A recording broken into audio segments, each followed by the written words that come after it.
പരിശുദ്ധ പരമദിവ്യകാരുണ്യത്തിന് പരിശുദ്ധ പരമദിവ്യകാരുണ്യത്തിന് പരിശുദ്ധ പരമദിവ്യകാരുണ്യത്തിന്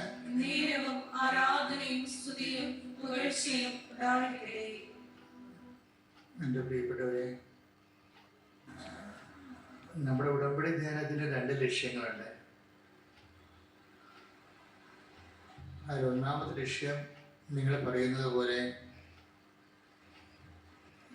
പ്രാർത്ഥിച്ചുകൊണ്ടിരിക്കുമ്പോൾ തന്നെ ദൈവാനുഗ്രഹം നേടുക, ദൈവം നമ്മളെ അനുഗ്രഹിക്കുന്ന രീതിയിൽ നമ്മളെ തന്നെ വചനം ശ്രവിച്ചുകൊടുക്കുക, അതിൻ്റെ ഒരു ലക്ഷ്യമാണ്.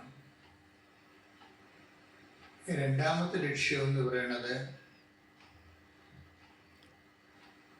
ഇതിൻ്റെ അകത്ത് കുറേ എൻജിനീയറിംഗ് ഉണ്ട്.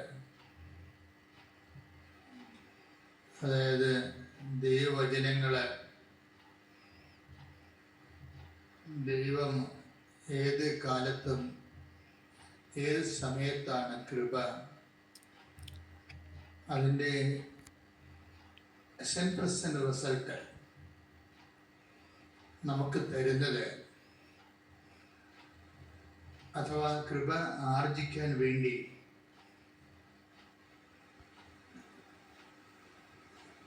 നമ്മൾ എങ്ങനെയാണ് നമ്മളെ ട്യൂൺ ചെയ്തെടുക്കേണ്ടത്, അതിൻ്റെ എൻജിനീയറിംഗ് ഉണ്ട്.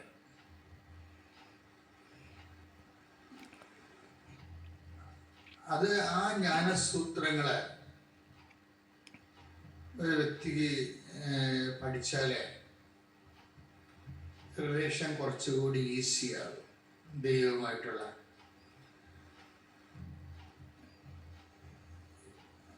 നമ്മുടെ മുമ്പിൽ എപ്പോഴും വന്നിട്ടുള്ള ഒരു ചാലഞ്ച് എന്ന് പറയുന്നത് ക്രിസ്ത്യാനിറ്റിയുടെ എല്ലാവിധ അനുഗ്രഹങ്ങളും കൃപകളും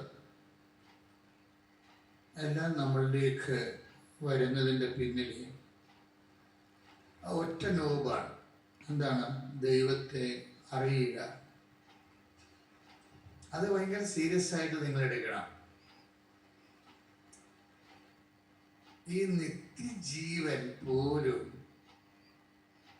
അടിസ്ഥാനപ്പെട്ടിരിക്കുന്നത് ദൈവത്തെ അറിയുന്നതിലൂടെയാണ്. ഡോർ ഓപ്പൺ ചെയ്യുന്നത്, എല്ലാ നിത്യജീവന്റെ പോലും ഡോർ ഓപ്പൺ ചെയ്യുന്നതും അതെല്ലാം താക്കോലെന്ന് പറയുന്നത് ദൈവത്തെ അറിയുന്നതിലൂടെയാണ്. അപ്പോൾ അനുദിന ജീവിതത്തിലും അത് തന്നെയാണ് വിഷയം. അനുദിന ജീവിതത്തിൻ്റെയും തടസ്സങ്ങളെ മാറ്റുന്നതിനും അനുഗ്രഹം പ്രാപിക്കുന്നതിനുമുള്ള താക്കോല് ദൈവത്തെ അറിയുന്നതാണ്. അപ്പോൾ നമ്മുടെ പ്രഥമ ദൃഷ്ടിയെ നമുക്ക് ക്യാഷ് ആൻഡ് കൈൻഡ്, ജോലി, വീട്, വിവാഹം, അങ്ങനെ എന്തെങ്കിലും കാര്യങ്ങളൊക്കെ നമ്മൾ ഉടമ്പടിയിൽ വെക്കണമെങ്കിലും ഇത് ആദ്യത്തെ ഫേസിൽ ചിലർക്ക് വർക്കൗട്ട് ചെയ്യത്തില്ല. അപ്പോൾ വർക്കൗട്ട് ചെയ്യാത്തത് കാരണം അവര് അത് തെറ്റായിട്ട് ഉടമ്പടി ചെയ്തത് കൊണ്ടോ ഉടമ്പടി ഉഴപ്പിയത് കൊണ്ടോ ചിലർക്ക് വർക്കൗട്ട് ചെയ്യത്തില്ല. ചിലർക്ക് ഉടമ്പടി വൃത്തിയും മെനയോടെ ചെയ്താലും വർക്കൗട്ട് ചെയ്യത്തില്ല. അപ്പൊ നിങ്ങൾക്ക് അതെന്ത് പരിപാടിയാണ് അങ്ങനെ പറയണത്? വൃത്തിയും മെനയായിട്ട് ഉടമ്പടി ചെയ്താൽ വർക്കൗട്ട് ചെയ്യുക. അതെ, നിങ്ങളെ കുറച്ചുകൂടി ഗുരുതരമായ ഉടമ്പടിയുടെ ഒത്തിരി ലെസൺസ് ഉണ്ട്. ആധ്യാത്മികത്തിൽ അങ്ങനെയാണ്. പ്രഥമ പാഠങ്ങളുണ്ട്.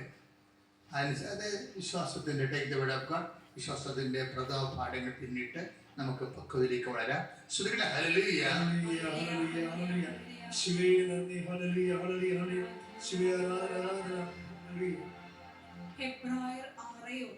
ഹെബ്രായർ 6-ാം അധ്യായം, ഹെബ്രായ ലേഖനം 6-ാം അധ്യായം 1-ാം വാക്യം. അതിനാൽ ക്രിസ്തുവിന്റെ വചനത്തിന്റെ പ്രഥമ പാഠങ്ങൾ പിന്നിട്ട് നമുക്ക് പക്വതയിലേക്ക് വളരാം.